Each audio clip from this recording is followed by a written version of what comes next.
Good morning, everybody, and I'm happy to be here. My name is Mikus Losāns, and I'm an entrepreneur. I'm going to tell you about startup success factors, building a high-growth technology startup. A short background about who am I, and maybe why it might be interesting to listen. In my experience, what I have had is I'm an entrepreneur since 16 years when I started my first advertising business.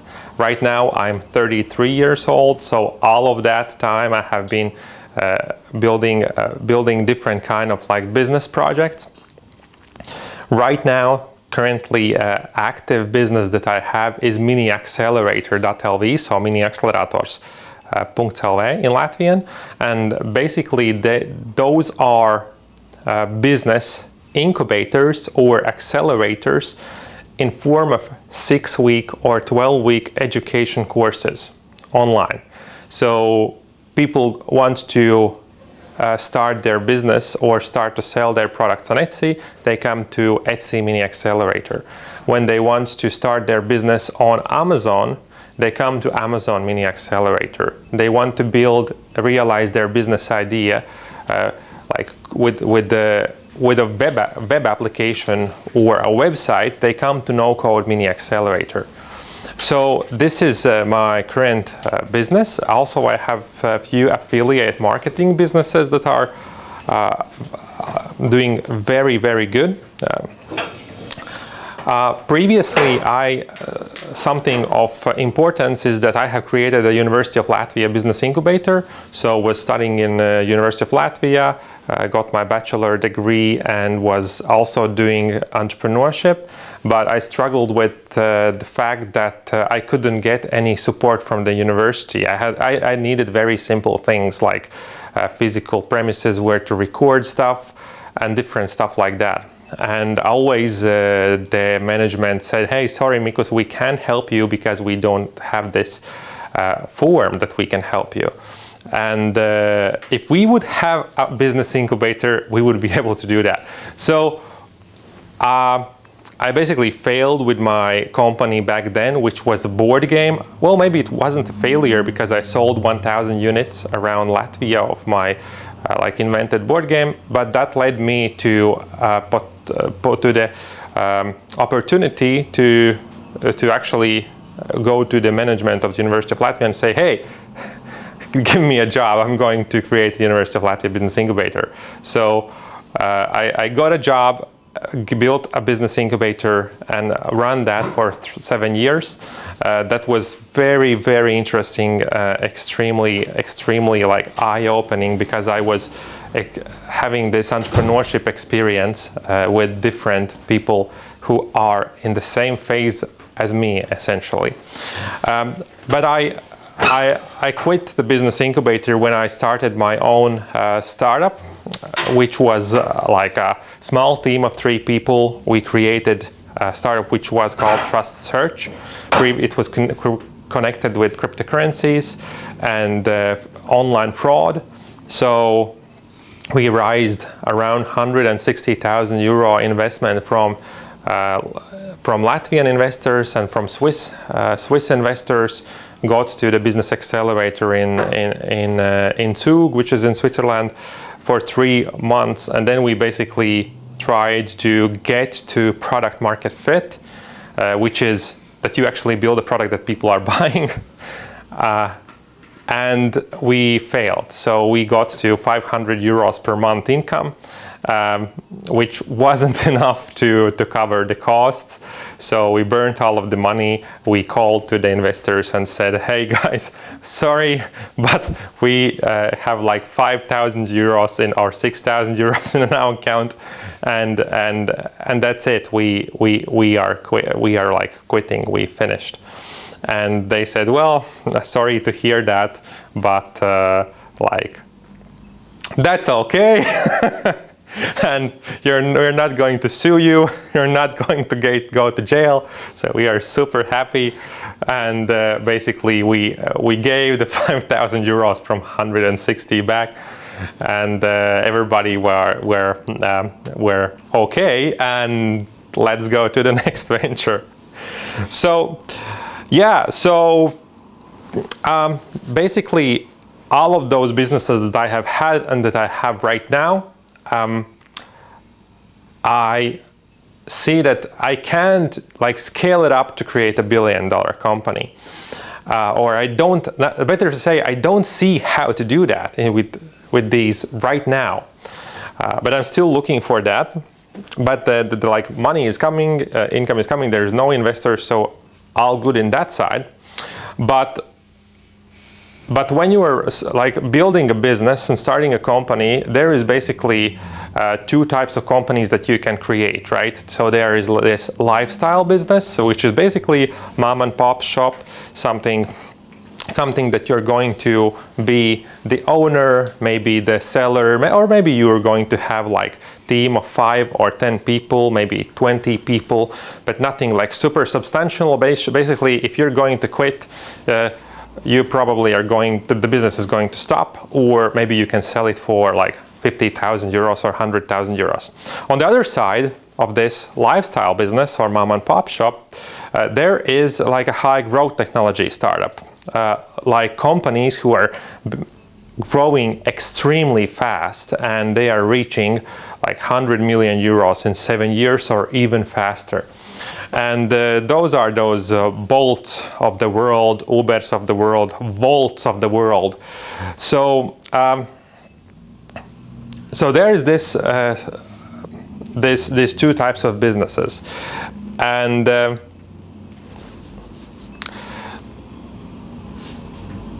yeah, and the question that I have been like looking for the answer to, and also understanding, is why some entrepreneurs create these local and small businesses, but some manage to create like $1 billion companies. Like entrepreneurs are around the world. There are so many, right? But like only few create $1 billion companies. And also, actually, only a few try to create $1 billion companies. And the question is, why it is so? What do you think so? So what do you think? Why it is so? So what's your idea? Why there are so many entrepreneurs? Some start and fail. For example, myself. So I had this trust search, basically like potential to create $1 billion company, but I failed with that. But still, there are a lot of entrepreneurs who even don't try to create this sort of company. So why is that? Do you have an idea? Like, what do you think? If I may, I think it's in part the community or and the ecosystem in which you are building or creating, because and this is from my own experience. Maybe you are building something that it's fantastic, but nobody needs it. Or maybe you are building something that it's a good idea, and in the right moment, the people that with money to invest thinks it's worth it to take a bet in these guys, and maybe it's going to pay big, or maybe we're going to lose something that it's pocket money for us. So I think this is part of what is the result, and also where are you creating and selling. Maybe you have your company here in Latvia, but here is never going to be a $1 billion company unless you are selling. Unless you're a retailer, like a huge, right? You need to sell in the place where you are going to find billion people paying. Yeah. Yes, very good. It's, I think that's among the factors. Yeah, very good. This is very good mindset. Yeah, I have this thought that it's not so much about entrepreneurs versus $1 billion entrepreneurs. It's just this mindset of being an entrepreneur, and I think it's part of also how we've been raised, and that's something that I let's say fight within myself, because I've been raised in a way that they taught me in school and also in my family. Where are you going to work and for whom you're going to work. Versus when I have traveled and well, my husband's not from here, so he's been raised, and also in his family it's always was what kind of company you're going to have, and I see that that's changing a lot in like now in schools and also with the business which they can manage and then spend time with, like for themselves, because like for 100 million and billion dollar companies, I also have heard some stories like recently that someone who had like really $1 million companies, they wanted to make their companies smaller and smaller as much they can, so they can spend their time for themselves, friends or family. It's like it depends on person and the person's personality and his visions, like what he wants from the future. Of course, you can start a small company in Latvia and be worldwide company and really $1 billion. It depends on the person and his ambition. Plans, So I actually also was thinking exactly in the same way, and you're thinking in the right direction. But I thought about this for around 6 months, and I really researched this stuff deeply. I looked what are people talking somewhere else, what are people have researched, and also spoke with those with 14, actually with 16 people, 2 investors who have invested in these high growth technology companies, and 14 founders who have created these high growth technology companies. Where I got to is that there are specific success factors that you have to take into account, and all of that stuff that you mentioned are there. So the mindset, the market, all of that stuff is there, and I structure that in this way. So actually it's not enough to have only the vision and the willingness to build something huge, because there are specific stuff that you have to go through and that you have to take into mind all of the time. When you're starting a business, I saw that lectures that you have gone through, if you remember them, then those what you have learned so far have been instruments to start a company. There are a lot of instruments, like so you use lean canvas or business model canvas for iterating your business idea. Then there is lean startup, which means that you start small, create a small product, very simple, try to get sales, try to iterate to the next product that actually works and that you actually start to make money, and you go these small steps forward. These are the techniques that entrepreneurs use. But when you are starting a business, these techniques is not enough. You have to step away and think and look where you're going, the direction where you're going. And these are these startup success factors. They're like beacons. Imagine that you are in a sea. There is a dark sea. Yeah? You know that somewhere there is a land. So there is the success of your startup, so income and business.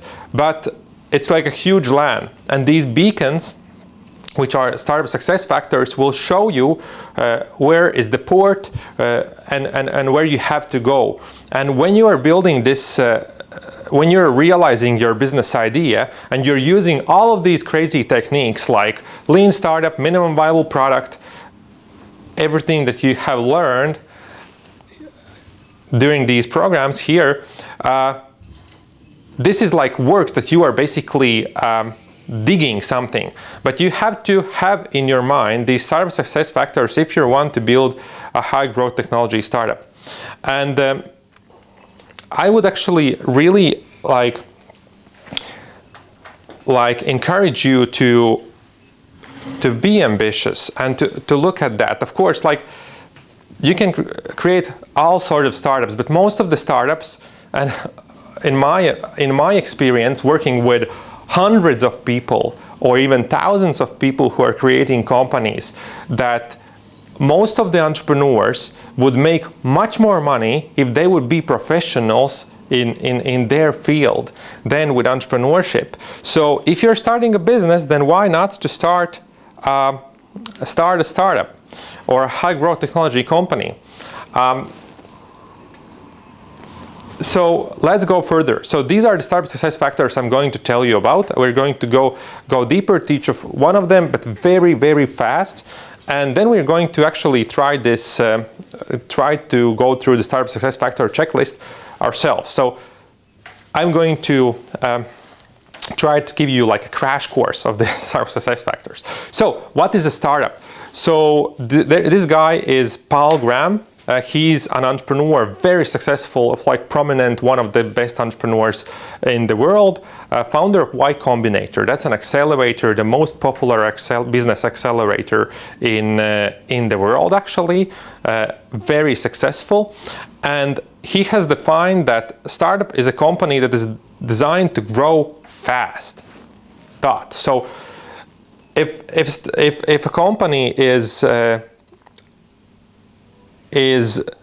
building something small, or if they're growing slow, or that's a mom and pop shop, that's not a startup. And the only essential thing for a startup is growth. Yeah, so that you are achieving growth. So this is the main important point. So you still have to have like sales. You still have to have actual problem that you're solving, and you have to have customers. But if you want to build a startup, you have to concentrate on the growth. So these things that are actual sales, product market fit, actual demand, and solving real problem, those are absolutely necessary. That's like a fundament.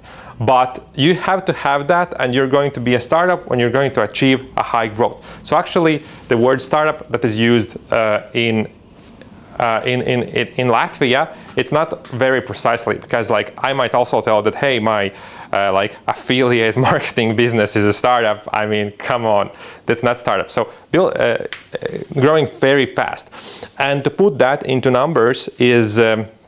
Paul Graham says that in the Y Combinator accelerator, they're using this criteria for growing 5 to 7% per week, ideally for 10%. It's like super extreme. I would put that from my experience that, and also more like visually. So if you want to build like $1 billion company, a company that is super successful and huge, then you have to achieve $100 million in turnover, yearly turnover, in 7 years. So almost all of the $100 million in 7 years. So all of the startups also in Latvia have achieved that, who are super successful. Like maybe you know Printful. Yeah, Printful have achieved 100 million in 7 years. Printify have achieved 100 million in 7 years. Then there is a company called Sun Finance. They're like giving payday loans, but they also achieved more than 100 million in the first 7 years. Etsy. A lot of companies who are $1 billion companies now, this is the growth that they have achieved. So this is a startup. But achieving growth is hard, and very hard. And I believe this is the reason why many people try to create like a very successful company. And you see those young people walking around and saying, hey, I'm going to create a unicorn. This is my huge $1 billion idea. I'm going to be super successful like everybody like everybody else, right, in this startup community. And the problem is that it's super hard, and also concentrating on the growth is super hard. But so take this concept. So startup and growth. So if you want to build a high growth technology company, you have to focus and concentrate on the growth. Yeah. So how to get to that that point.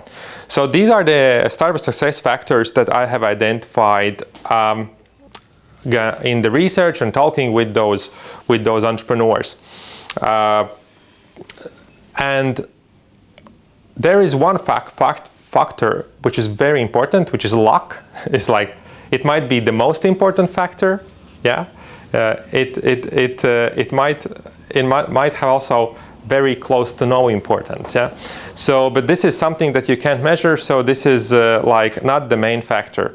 Then, so it's a team. So building a team connects with the founder. So it's about the ambition. If the lead founder doesn't have the ambition, I mean, well, he's not going to create a team that's going to create like a huge high growth technology company. So the team, picking the right market, what you told, yeah, so that you have to be in the market that actually is huge and can grow. Then finding product market fit, which is basically that you create a product that people really love, that people are paying for, that is growing. So basically product market fit. And fourth is achieving a scalable business model. So it's not enough, for example, for your idea, that it's not enough that you're going to get some people in Latvia that will study here and you will make some money. You have to figure out a way how you can scale this. So this is the difference, right? So if you found the product market fit, not enough, you have to figure out a way how to scale that. So, and this is a checklist, basically with yes and no, checklist with yes and no, that an entrepreneur, if you want to look at your business idea from the high growth technology company perspective or startup perspective, you go through the list. Every point where you say no, that is a factor that you have to work on in order to get to and be to get these success factors. And let's go through each of the factors quite quickly. So picking the right market or picking the right sector, which is what you told about that, hey, if you're going to offer to Latvian people, in the beginning that's fine, but I mean, actually no. So if you're going to work on Latvian market, there is a limit of 2 million people, right? Or whatever audience. So I have a specific education course, which is like a business Etsy mini accelerator. There are 50,000 people who are interested in Etsy, or maybe 60,000 people who are interested in Etsy and actually want to start to sell there. So that's my audience. In Poland, it's like 200,000 people. In USA, it's like more than 1 million. So this is like what's the market. So what is important? The maturity of the market. So how mature is the market? If you're going to build a company that will start something with a printing press, so you're going to create a magazine that's going to be in the shop, you're going to die because that market is too mature, like already dying. If you're going to go and do something in cryptocurrencies and blockchain, so this is something growing. So okay, this is less mature, is going to grow. If you're going to create something in like online education, well, I don't know. Maybe this is something also true after these two last years. So picking the right sector and the right size, ability to compete, scalability, potential. So not all of the markets are going to be scalable, right? So you can, if you're going to manufacture cookies and sell in local shops, like how scalable is that? It's very hard to scale because you have to like manufacturing more cookies, not a problem, but going to the local stores one by one to the chains, it is scalable, but the scalability is not like super huge. On the other hand, if that's like some kind of online product, then the scalability, online product, and it is competitive in the world, then scalability is like huge, right? So the scalability also is part of this, picking the right market. And then one point is the timing. So if you have business idea, not always, even if that's a good business idea, not always you're going to be successful in that, because maybe that's not the right timing. So like one of not one of the ideas, or the idea that I'm looking to right now to go with this mini accelerator is online university, like online education, online university. And after like a deep research, I found out that, hey, these huge online universities are already like 10 or like 12-year-olds.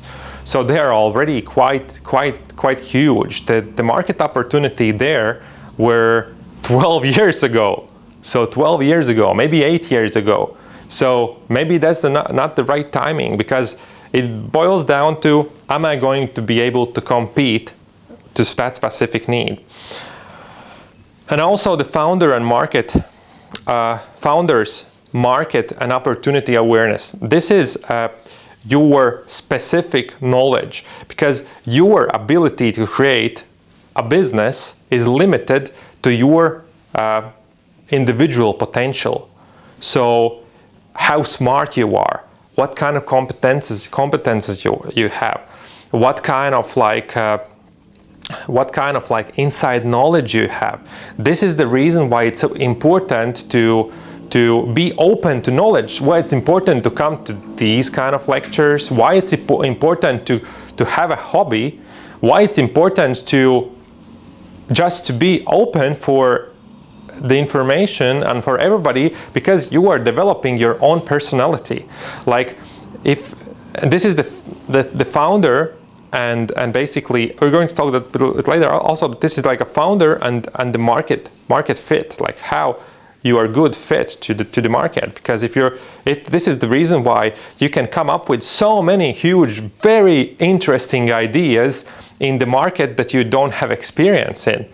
You're going to come up with new business ideas in, I don't know, in banking, for example, or any other industry that you don't have experience in, and you're going to tell your idea to the friends, and they will be, wow, this is such a good idea. But when you're going to speak with the person who is in the industry or having a startup in that industry for some years, he's going to say, hey, well, I have done that, or there is like 10 companies who have done that, and you see how it is actually is not something that's not an added value.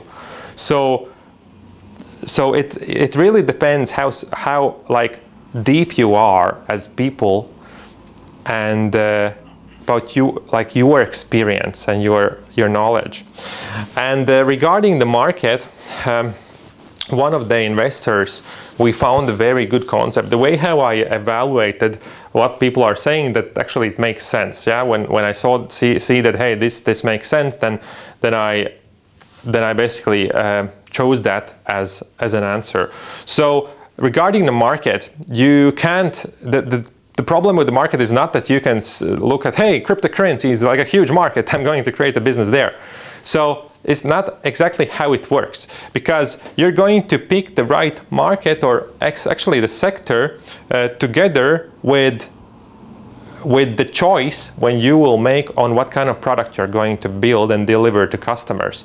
It like goes together. So the way how the development of this coming to the idea goes is basically you look at the market, see, hey, this is an interesting market, and then you build a team, or you can be alone when you start, but still you have to come up with a business idea, right? That you're going to solve, or a problem that you're going to solve, and then you will choose a specific sector. So this is how you choose a market. So you think about, hey, like I don't know, like English-speaking people in Europe. That's the market.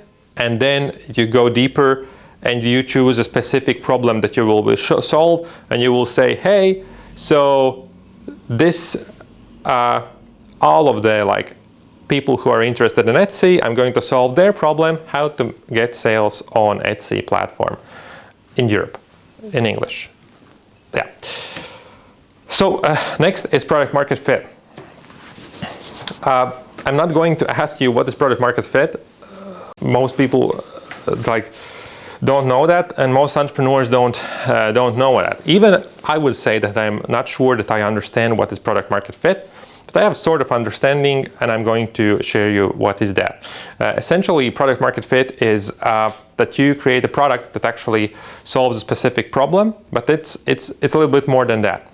So here, the points or the sub-factors that are important if you want to achieve this product market fit with your business idea is that this is the founder market fit, so that you actually choose a market that you can create a solution.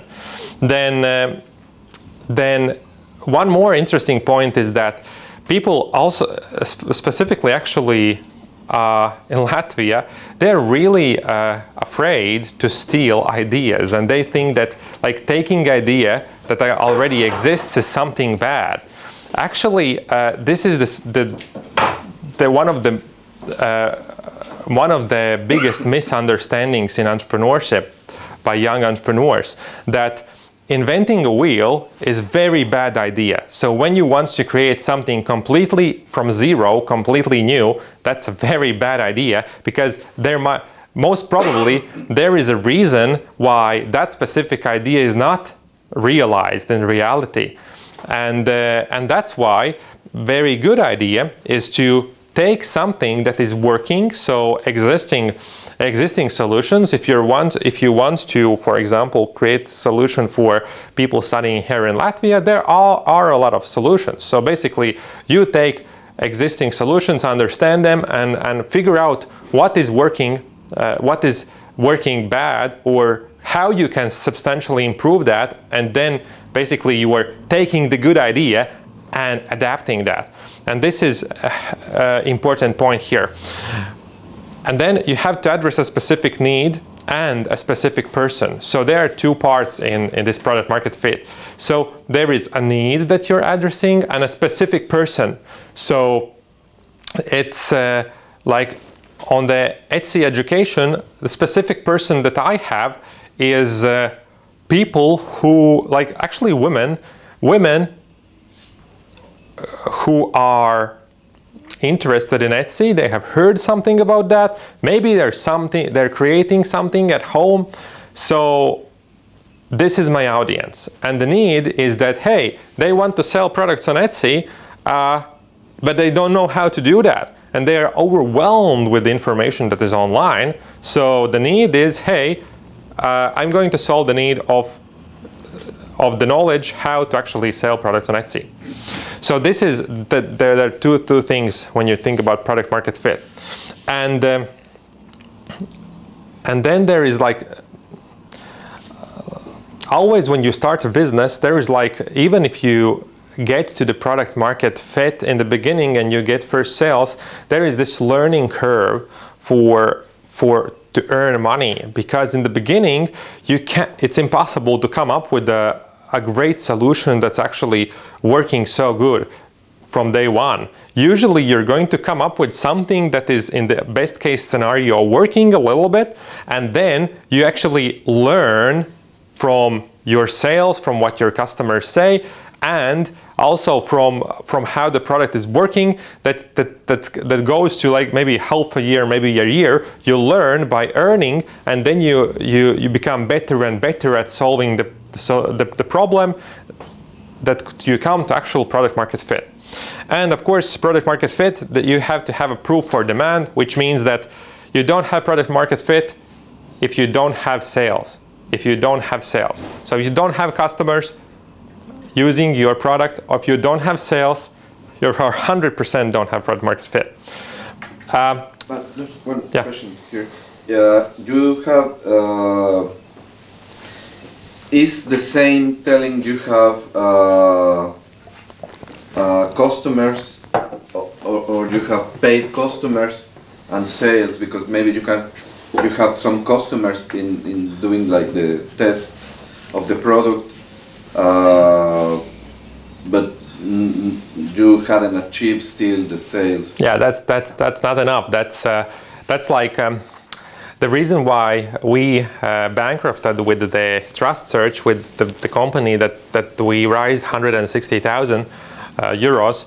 The reason why we bankrupted because we tricked ourselves. So I have been running a business incubator. I have had experience, like quite a good experience in entrepreneurship, but I made the same mistake, but differently. I tricked myself with these testing customers. There is sometimes in these business incubators you hear saying that, hey, you at least have to have an agreement that your customers will sign that they will buy your product. Well, that is like a huge wrong statement, because we had like 5 first companies in the startup that sign agreements that they're going to pay us 100 euros per month for the product that we're going to deliver after a month or 2. And so we had those customers. So we thought, yes, we have product market fit. Let's go further and create the solution. So we burned almost like 40% of the money in building the solution. Turns out when we go to the customers, they say, well, no, it's not the right time. Maybe we can meet like after 3 months or maybe next year.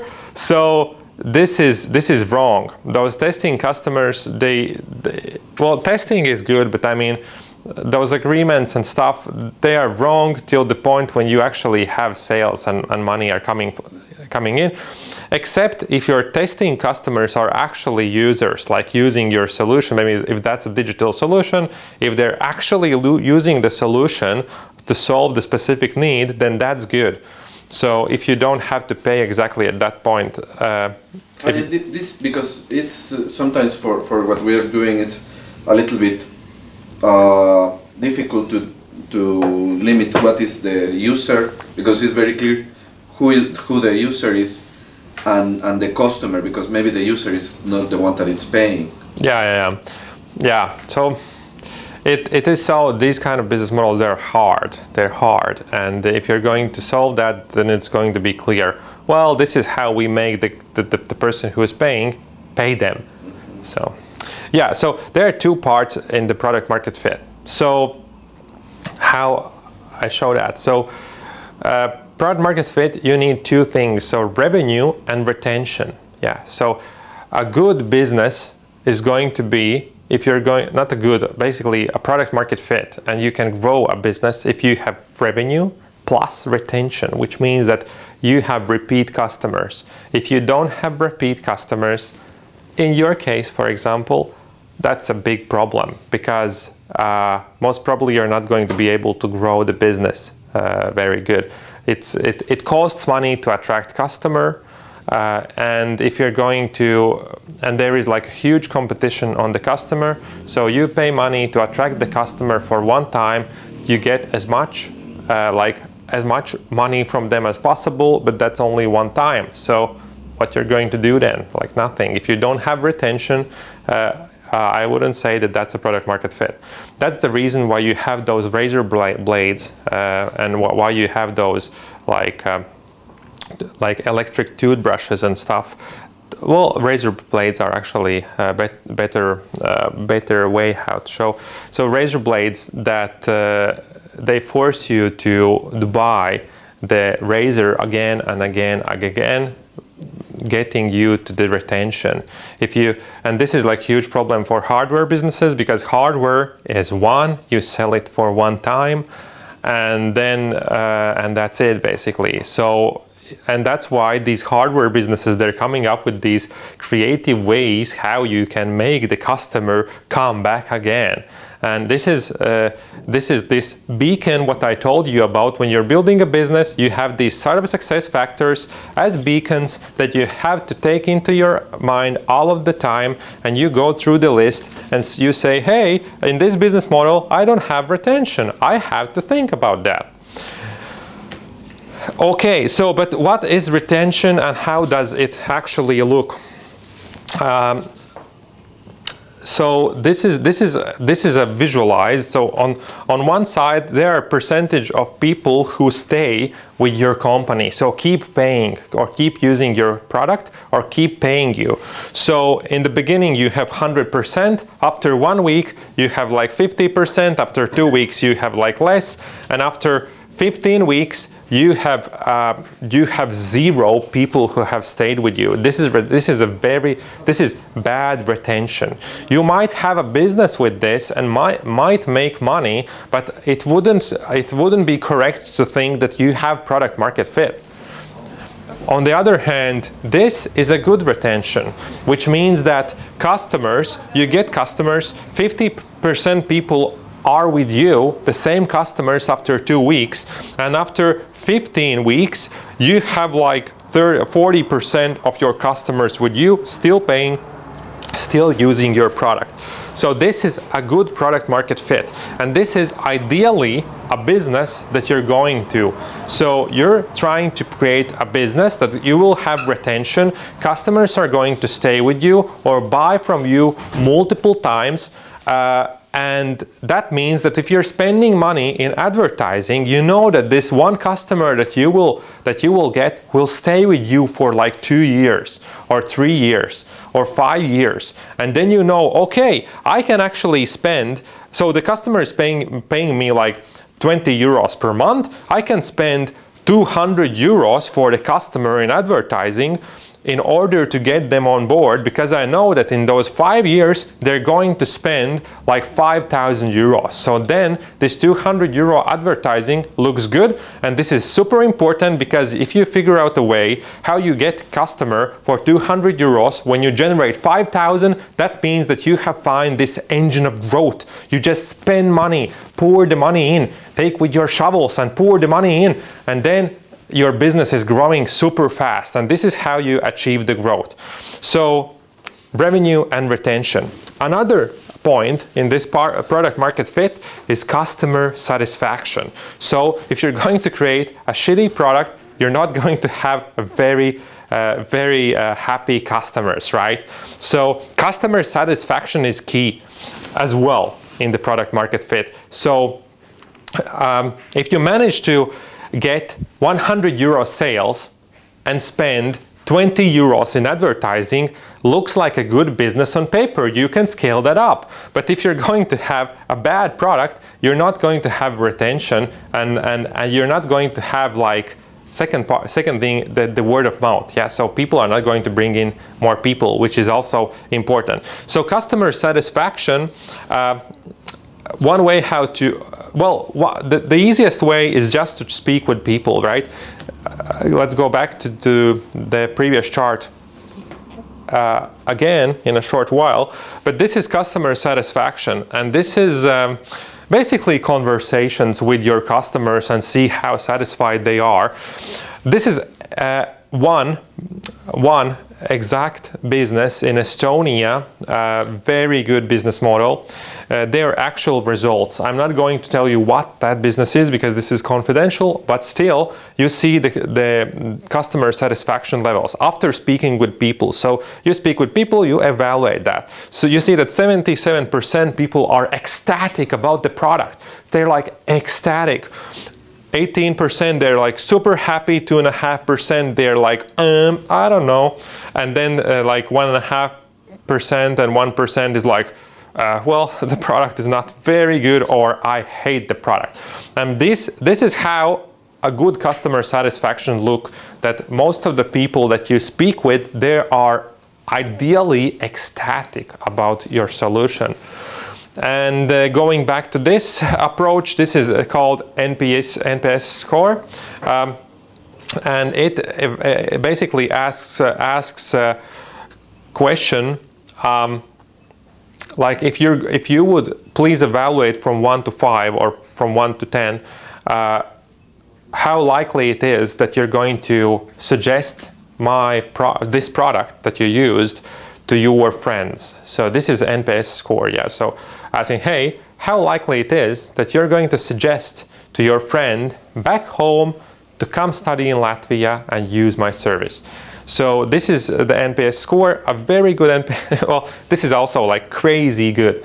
This is crazy good. So most of the people showed, like 60% of the people showed that that they're going to promote your product. That it's very highly likely that I'm going to suggest this product that I used to my friends. So this is how you evaluate the product market fit. Yeah. So retention and revenue, and then how happy is the customer. If customer is, the more happy it is, the closer you're to the product market fit. And one last point, product market fit in business looks like this. When you have nailed the product and the way how you get to the people, you're going to get like huge sales in. You will see that, hey, customers are coming in. I'm not even advertising, and customers are coming in, and I have trouble actually like delivering them the solution. They're coming in faster than I would expect, and this is how you can see, hey, actually I have found this product market fit. And building a great team is another point. So the team starts with, in my opinion, the team starts with lead founder. Not with 3 founders, not with 5 founders, basically with one visionary that's going to take the lead, who will be the CEO and who has the vision, and he sees how to fulfill the vision.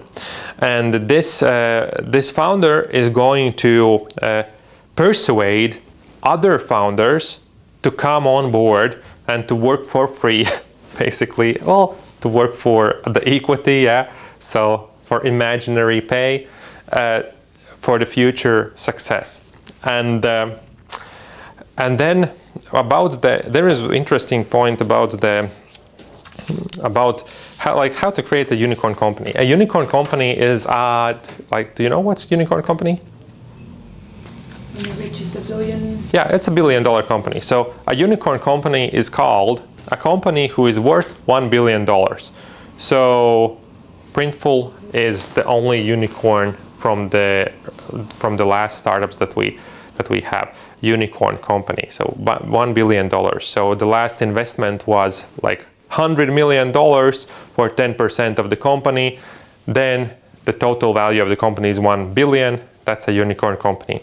And the reason why, what I really liked, what one entrepreneur said, the reason why there are so few unicorns in Latvia, because there are very few unicorn founders, and it really depends from the founder and and then we go back to the point that also it's not for everybody to create like a huge high growth technology companies, because your personality and your skills and your experience will tell how successful you can be. If you want to be more successful, you have to invest in yourself, in your discipline, in your experience. You have to maybe fail more, maybe you have to learn more, maybe you have to learn more skills, talk with more people.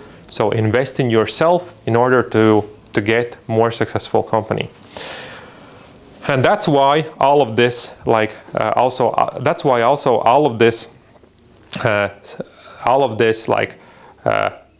partly success that you have had, like for example in my case, I have had for like 18 or 16, yeah, so 33, so anyway, like 15 years. This is like stepping stone to my next company or to the same company that I can grow. All right, so let's go further. And then there is the scalable business model. The last factor that I want to touch. So this is the 4th factor, scalable business model. Also, it's not that this is the least important factor. All of those factors are as important as the others. So if you're not going to have product market fit, you're not going to, what you're going to scale, like nothing. But if you have product market fit, and if you're unable to scale the business, well, you're not going to get high growth, right? So scalable business model. And then there is this concept of business and scalability fit. So how scalable is the business? Then one interesting approach is reverse engineering success. This might be like important concept for you to know. You should have a goal for your business in terms of how big you want to grow. You should have a goal. And the goal should be so ambitious that you really are happy to get up in the morning and work hard on your business idea. And reverse engineering success means that you take this goal, you write it on the sheet of paper, and then you reverse engineer what exactly do you need. So let's take like my example with Mini Accelerator, for example. I have this online education, business incubators, accelerators. So my goal is to get to 1 million students or entrepreneurs in like 10 years, 1 million. So what does that mean? Let's reverse engineer success.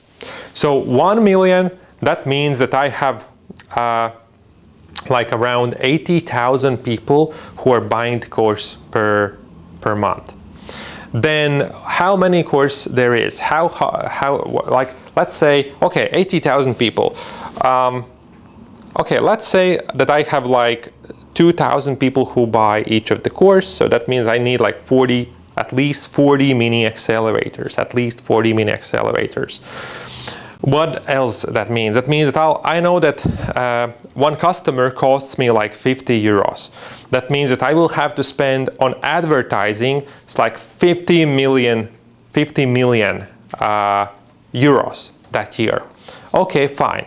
That's for the whole year. It's not important how you spend for the whole year. If you have this engine of growth, so if you see that you spend $20 or 20 euros, you get back 100 euros, you can spend $1 billion. How far is going to scale? It's for my affiliate marketing projects, it's exactly the same. Like I'm like spending something like 3,000 euros per month in advertising or even more. Yeah, 3,000 euros in advertising, but I mean, income is like 15,000 euros, so it makes sense. That means that, hey, if you're going to have like, if you need like 200 million to spend, in the first month you need only like 240,000, yeah. Anyway, so you're a reverse engineer. How much courses I'm going to have, how many teachers I'm going to have, how many, how a big system should I build? How many customer support specialists I'm going to have? How many developers I'm going to have? And then you like go step by step, reverse engineering to today, and you see, okay, this is my map of success, and this is the goal. And then I see that right now I have to, for example, instead of getting my first, just asking to some kind of IT development company to build a system that's going to support like 2,000 people, I'm actually going to see that, hey, from the perspective of my success map, I have to actually have a co-founder who's going to build the system and grow with me, because this co-founder will have to employ 20 other developers who will support the system, because I see that in my success map. So this is that you have to reverse engineer success. It will also include that you will see if your business model actually scales. Because if you're going to like say that, hey, I'm going to deliver products on Volt, then that's going to be my business, and then I'm going to deliver products somewhere else, and I'm going to be the one person. Like how, and my goal is like, I don't know, like $1 million euros in income. Like how much do I have to deliver with Volt? Well, if I'm alone, probably it's not going to work, right? Because it's not scalable. So this is how you check your scalability. Yeah, and then again, there is this learning curve for growth. So in the beginning, you can figure out of how you're going to grow, and you have to think about that, how you're going to grow, and then you're going to have this learning curve, how to actually grow your company. There are a lot of other stuff. I'm not going to go details into the playbook for growth, an ability to create a corporation for the founding team, because I think that I have given you already like too much information to think about, and this is going to be enough for your mind, for food for thought. All right, guys. So as we don't have too much time, I think that we're going to finish this lecture. And then, if you are willing, we can stay here after this lecture and have a talk about like your business idea or go through the list. But I'm going to show you what is this. So basically, the startup success factor checklist. These are basically those 4 startup success factors that I told you about. But they are in a form of specific questions that you have to ask yourself in order to see how your business idea looks from the point of view of startup success factors. Remember those beacon of lights that you have to follow in order to create a high growth startup. These are like questions that will help you to maneuver the beacon of light in order to get to the high growth.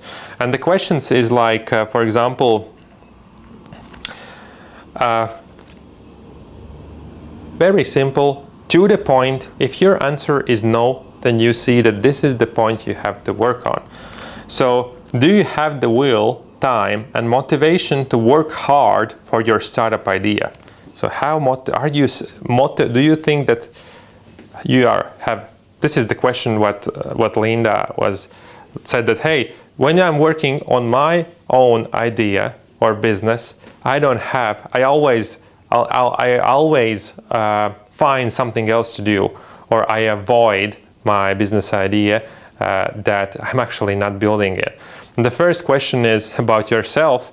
Can you evaluate? Do you have the will, time, and motivation to work hard for your startup idea? Because if you don't, then don't even start it.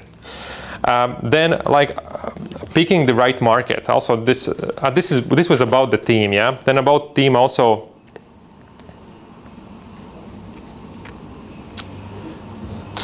So question like,